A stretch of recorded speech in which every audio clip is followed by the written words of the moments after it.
Selamat sore menjelang senja. Jumpa lagi bersama saya Pak Andri di channel yang sama dan berkah dalam. Hari ini kita akan mengulas tema yang menarik kembali. Temanya berjudul perjuangan dalam merengkuh pendidikan. Ya. Nah, hari ini kita sudah kedatangan teman OMK kita dari Paroki Kriapyak, teman yang sungguh bersemangat dalam menekuni bidang pendidikan. Langsung saja kita terlebih dahulu kenalan. Halo Mbak Elsa, selamat sore. Sore, Frater. Ya, gimana kabarnya nih? Baik. Sehat dong? Iya, sehat. Puji Tuhan. Rutinitas harian apa ini yang dijalani ini? Sekarang karena lagi libur semester sih, Frater. Jadi cuma nonton series, nonton TV, main game gitu aja. Karena lagi libur semester. Nonton drama Korea juga ya? Pasti. Oh, itu belum nyoba. Belum nyoba. Sekali nyoba pasti kecanduan. Itu makanya nggak berani nyoba, Frater. Baik, saya panggil Mbak Elsa aja ya, Iya, supaya Pak. lebih mudah, lebih enak untuk saling menyapa. Nah, Mbak Elsa, hari ini kita akan berbincang-bincang, ngobrol santai, sharing terkait bagaimana sih Mbak Elsa sebagai OMK sekaligus juga sebagai mahasiswa ya sekarang, mahasiswi. Betul. Nah, untuk sebelumnya sekarang Mbak Elsa itu sedang kuliah di mana? Kuliah sekarang ambil manajemen S1 di Universitas Diponegoro Semarang. Baik, berarti sekarang sedang libur kuliah, kemudian besok bulan apa lagi mau masuk ini? Mungkin sekitar akhir Agustus mulai masuk semester baru. Oh, baik, tapi mungkin situasinya agak berbeda dengan semester sebelumnya. Iya, ya? benar banget. Apa sih yang membedakan sebelum dan selama pandemi ini? Sekarang itu jelas semua berubah jadi online, semua jadi daring. Pertemuan sama teman-teman juga berkurang banget. Terus habis itu interaksi sama dosen-dosen juga nggak bisa secara langsung gitu. Jarang juga dosen yang melakukan kuliah tatap muka. Jadi rasanya tuh kadang sebenarnya agak beda gitu sama kuliah langsung, ketemu teman-teman di tempat, bisa mungkin nanya-nanya sama dosen lebih santai, lebih gampang. Sekarang membuat semangatnya jadi sedikit berkurang gitu, Frater, sebenarnya. Apakah ada kesulitan terkait dengan sarana belajar yang serba online, kemudian tidak ada tatap muka seperti itu? Kesulitan ya mungkin itu tadi, maksudnya karena keterbatasan jadi komunikasi itu nggak bisa berjalan dua arah. Mungkin mau mengajukan pertanyaan juga takut keduluan teman yang lain atau gimana gitu. Dan waktunya juga cukup terbatas dibandingkan dengan kuliah offline gitu sih. Selain pola belajar mengajar di kampus, apakah ada kerinduan Mbak Elsa ini? Rindu balik di kelas, rindu berjumpa dengan teman-teman supaya.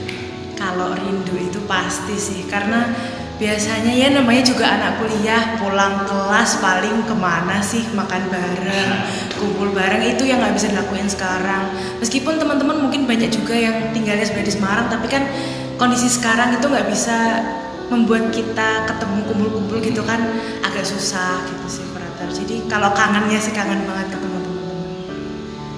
Baik, kalau boleh tahu lagi, atau mau bertanya, kenapa sih memilih manajemen?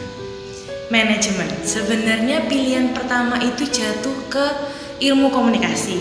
Cuma dari orang tua sendiri juga ngasih penjelasan bahwa ilmu komunikasi ini nggak terlalu luas cakupannya. Sedangkan kalau kamu belajar manajemen, bidang apapun yang kamu ambil nanti waktu bekerja itu akan kepake ilmunya gitu. Jadi sebenarnya milih manajemen itu justru di akhir-akhir, Frater. Jadi tadinya itu bukan jadi pilihan pertama, tapi setelah ya diajak bicara sama orang tua dan segala macam, jadi yakin sih ambil manajemen gitu.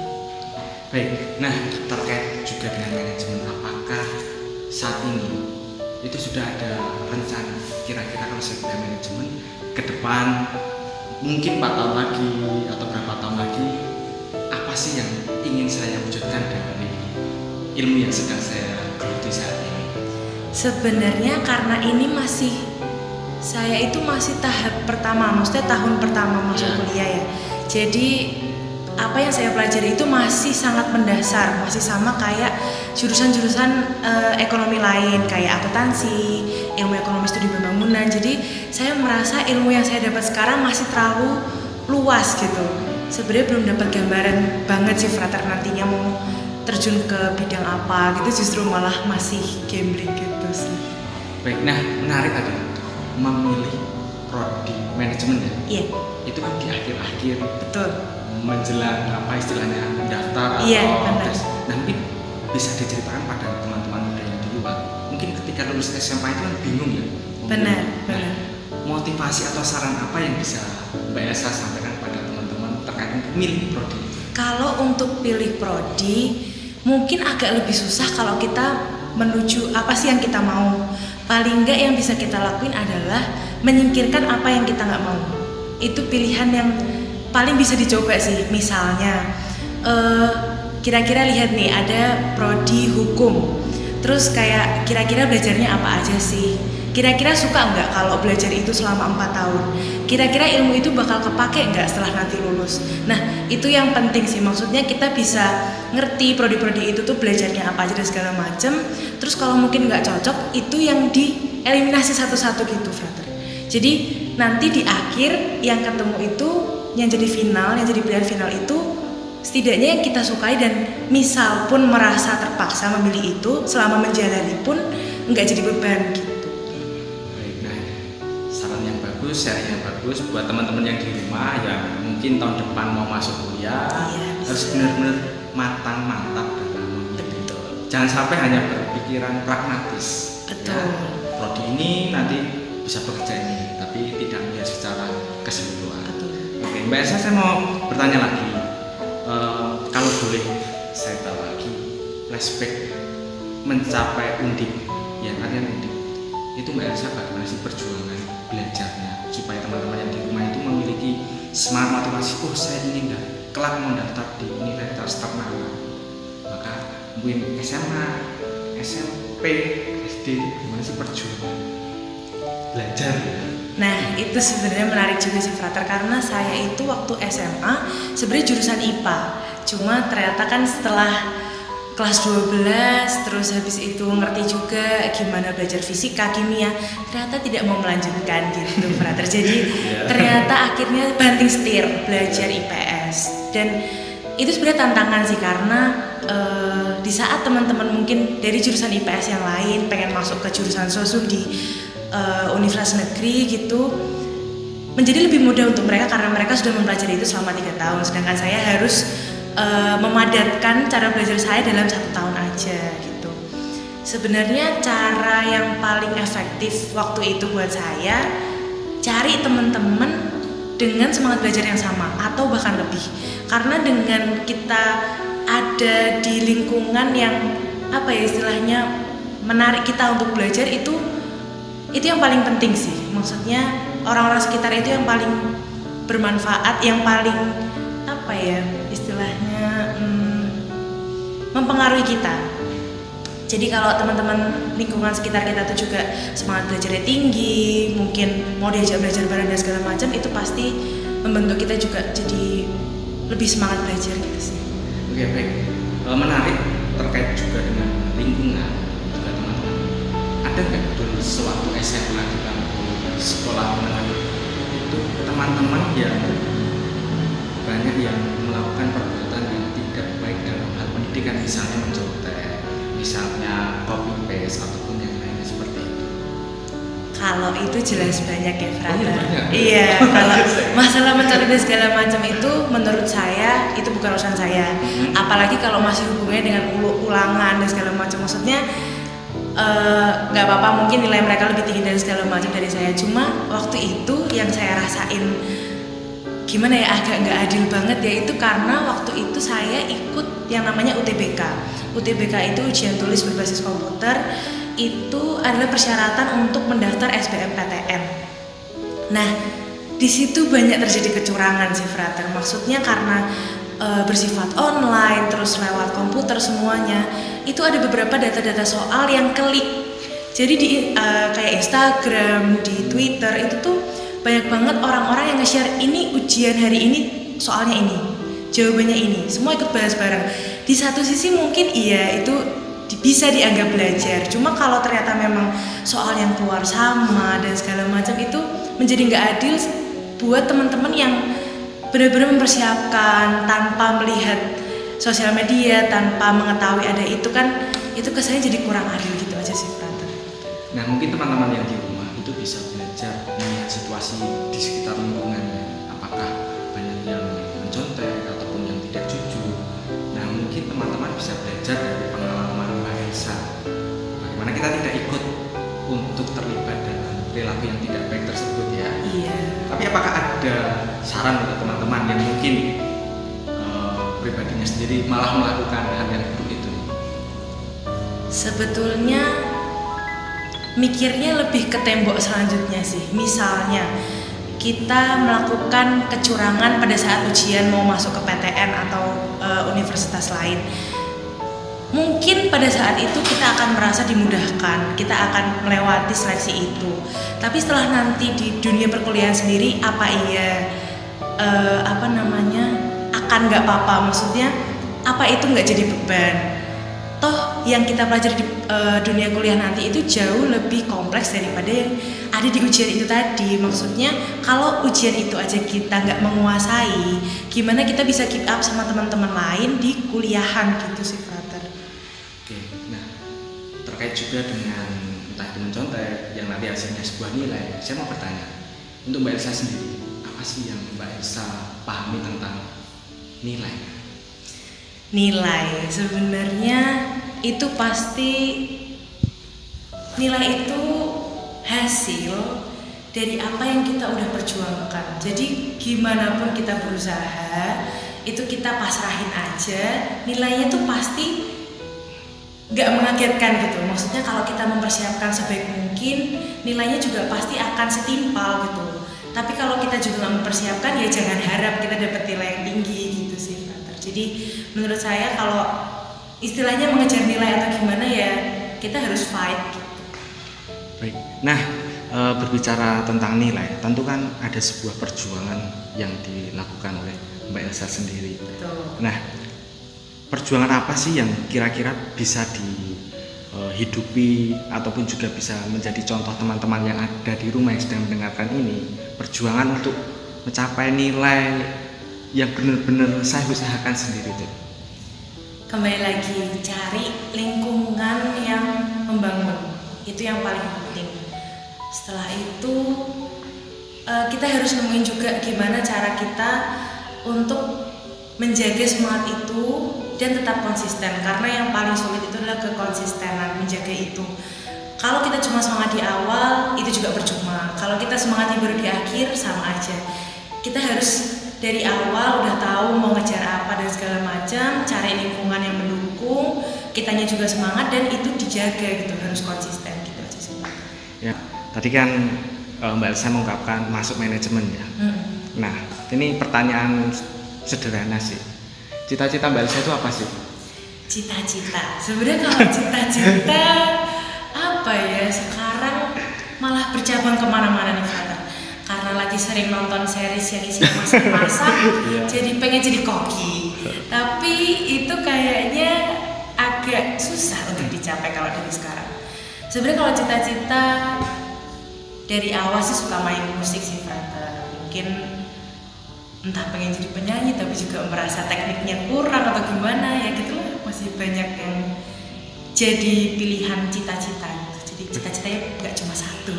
Baik, berarti cita-citanya itu terlalu banyak dan bisa nanti memilih mana yang terbaik. Iya. Bisa dihidupi. Nah, teman-teman yang ada di rumah jangan sampai meredupkan cita-cita yang sudah diinginkan. Betul. Nah, Mbak Elsa, mungkin dari kilas pendidikan ini, apa sih harapan dari orang tua terkait pendidikan yang sudah ditempuh atau saat ini masih ditempuh oleh Mbak Elsa?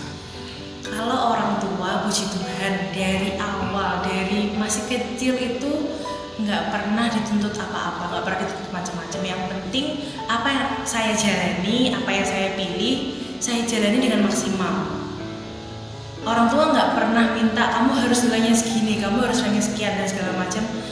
puji Tuhan nggak pernah. Tapi justru saya nggak tahu gimana caranya. Justru itu yang menarik saya untuk mengerahkan semua yang saya punya, sehingga mungkin malah tercapai hal-hal tersebut gitu sih, Frater. Baik, berarti dari lingkup keluarga itu lebih cenderung membebaskan tetapi juga tetap mendukung ya. Betul, seperti itu betul. Ya. Nah, mungkin teman-teman yang ada di rumah itu nggak usah khawatir jika tidak mendapatkan dukungan dari orang tua mungkin saja. Tetapi sangat disyukuri mungkin seperti hanya Mbak Elsa yang dari keluarganya mensupport dan juga istilahnya memberikan semangat. Betul. Seperti itu. Nah, Mbak Elsa ini saya mau bertanya tapi agak kritis nih. Seberapa pede dan fokus Mbak Elsa dalam menempuh pendidikan selama ini? Jujur aja, kalau ngerasa pede malah baru timbul setelah kuliah ini, Frater. Dari SD, SMP, SMA itu nggak pernah yang namanya dapat mungkin ranking atau nilai-nilai yang tinggi banget atau gimana. Mungkin bisa dibilang lebih ke rata-rata. Cuma entah kenapa waktu kuliah ini semangatnya itu tadi sih, apalagi sejak mulai pendaftaran ke PTN itu tadi, semangat itu kayak membara banget gitu loh, Frater, karena di ini juga sama teman-teman sekitar, jadi tingkat kepedeannya tuh malah sekarang adanya gitu. Kalau seberapa pedenya sih, ya cukup pede lah, Frater. Baik, cukup pede, tetapi tetap harus pede. Karena ke depan kita tentu akan menghadapi banyak tantangan, bahkan juga kesulitan. Jadi teman-teman yang ada di rumah yang sedang mendengarkan itu tidak boleh, kalau bahasa Jawa itu ngelukro. Benar, ya. Tidak boleh putus asa kendati menghadapi kesulitan macam apapun.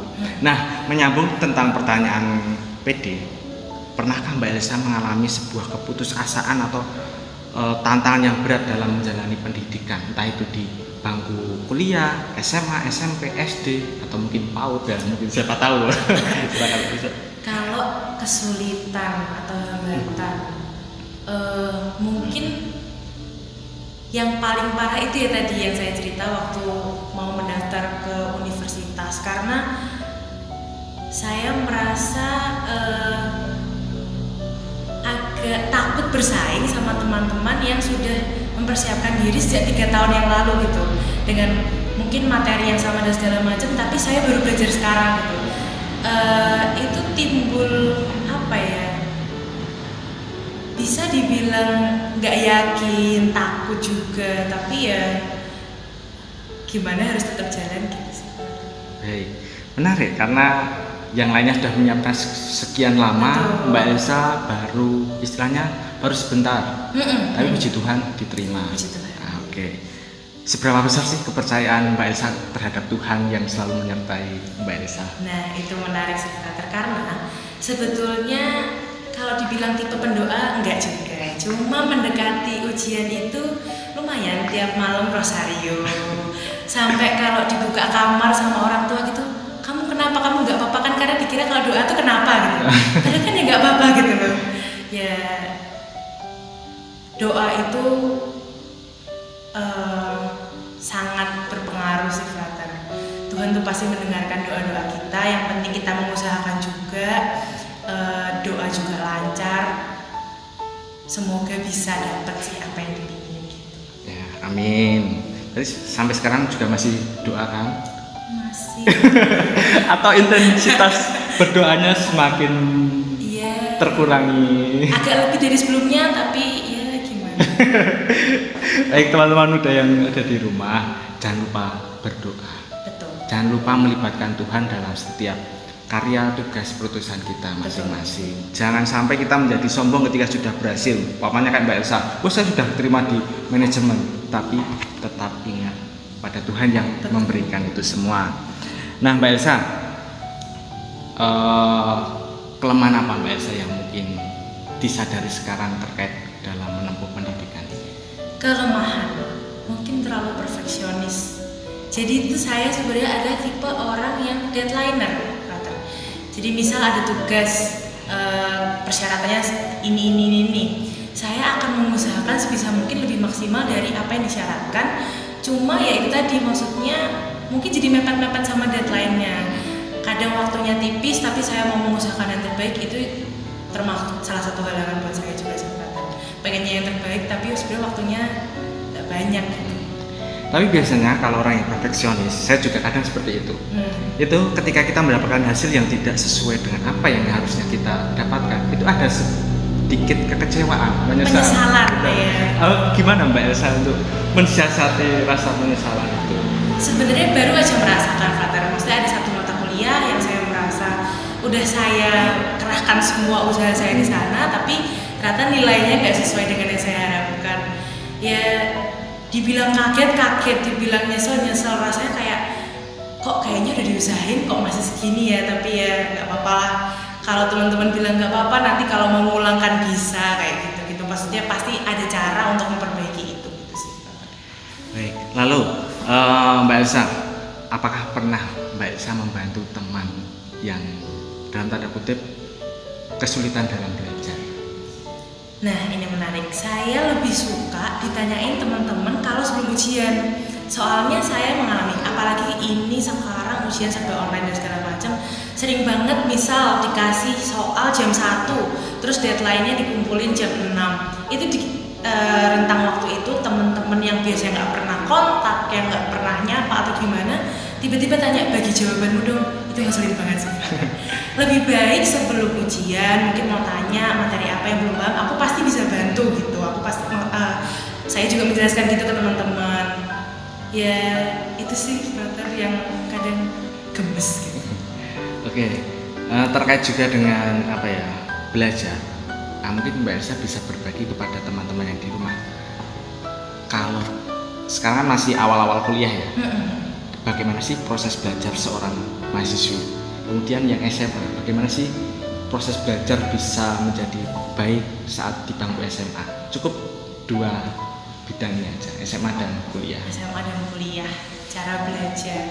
Sebenarnya itu yang pertama juga perlu mengenali diri sendiri itu lebih nyaman gimana sih cara belajarnya. Kalau kayak saya mau masuk ke kuliah waktu SMA belajarnya karena nggak bisa belajar sendiri, saya itu tipe yang harus ada yang menjelaskan ke saya ikut bimbel waktu itu juga. Terus itu tadi mungkin cari teman-teman yang, jadi tuh gini, Frater, saya punya istilahnya bisa dibilang geng mungkin ya. Kita tuh berempat, kita 3 dari IPA, 1 dari IPS. Kami ini karena sama-sama pengen masuk sosum, kalau waktu bimbel itu sering ketemu. Jadi mungkin setelah bimbel pun kami kumpul, habis itu kami belajar, kami ada target hari ini ngerjain berapa soal gitu, nanti dibahas bareng-bareng dan segala macam. Jujur menurut saya itu yang paling pas buat saya. Maksudnya teman-teman yang membangun itu tadi bikin saya jadi semangat terus tiap hari tuh selalu ada selalu ada semangat karena mereka nih saya rasa jauh lebih pintar daripada saya. Jadi saya merasa takut tersaing dan segala macam, justru itu yang membuat saya lebih semangat gitu sih.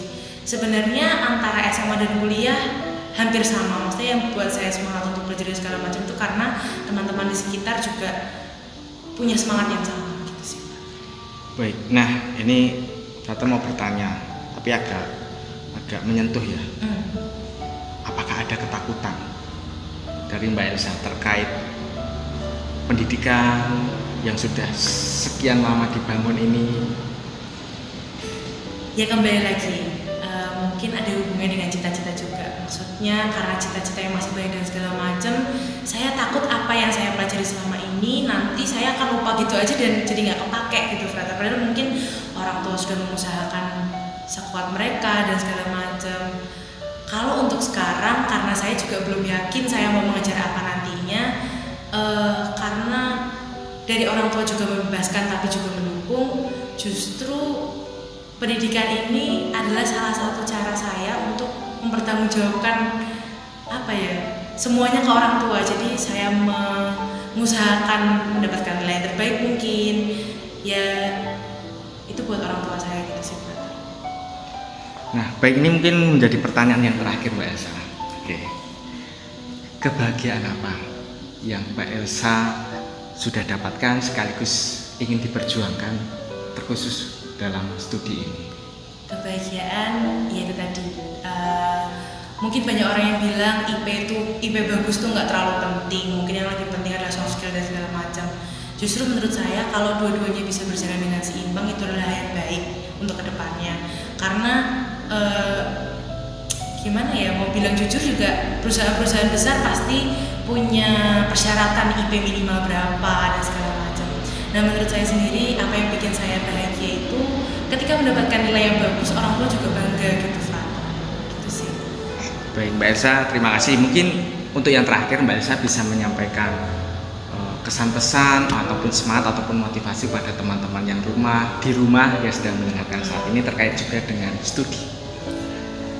Semangat dan motivasi lebih ke arah pokoknya kenali diri kalian sendiri, kalian itu tipe belajarnya seperti apa, kalian ingin mengejar apa, usahakan yang terbaik dan berdoa sih, jangan lupa.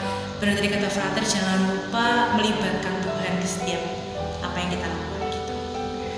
Baik Mbak Elsa, terima kasih untuk sore hari ini perbincangan kita terkait juga dengan pendidikan, dengan perjuangan Mbak Elsa dalam menapaki setiap jalan, entah itu sulit ataupun juga mudah, dan juga bisa menjadi referensi ataupun menjadi sebuah bekal dari teman-teman yang ada di rumah bahwa pendidikan itu tidak serta-merta sebagai momok. Iya, bukan hal yang menyeramkan. Iya, bukan juga sebagai suatu kompetisi yang tidak sehat. Betul.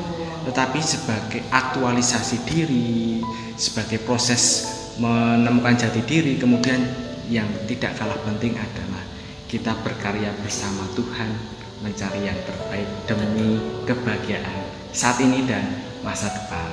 Ya. Terima kasih sekali lagi Mbak Elsa sudah berkenan hadir ngobrol di senja hari ini. Sama-sama Frater. Jangan kapok dan salam untuk orang tua yang ada di rumah. Dan yang terakhir jangan lupa jaga kesehatan, terkhusus untuk juga teman-teman yang di rumah. Baik teman-teman yang tetap setia mendengarkan channel ini, terima kasih untuk kebersamaannya. Saya Frater Andri dan juga saya Elsa. Mohon diri, mohon pamit dan berkah dalam.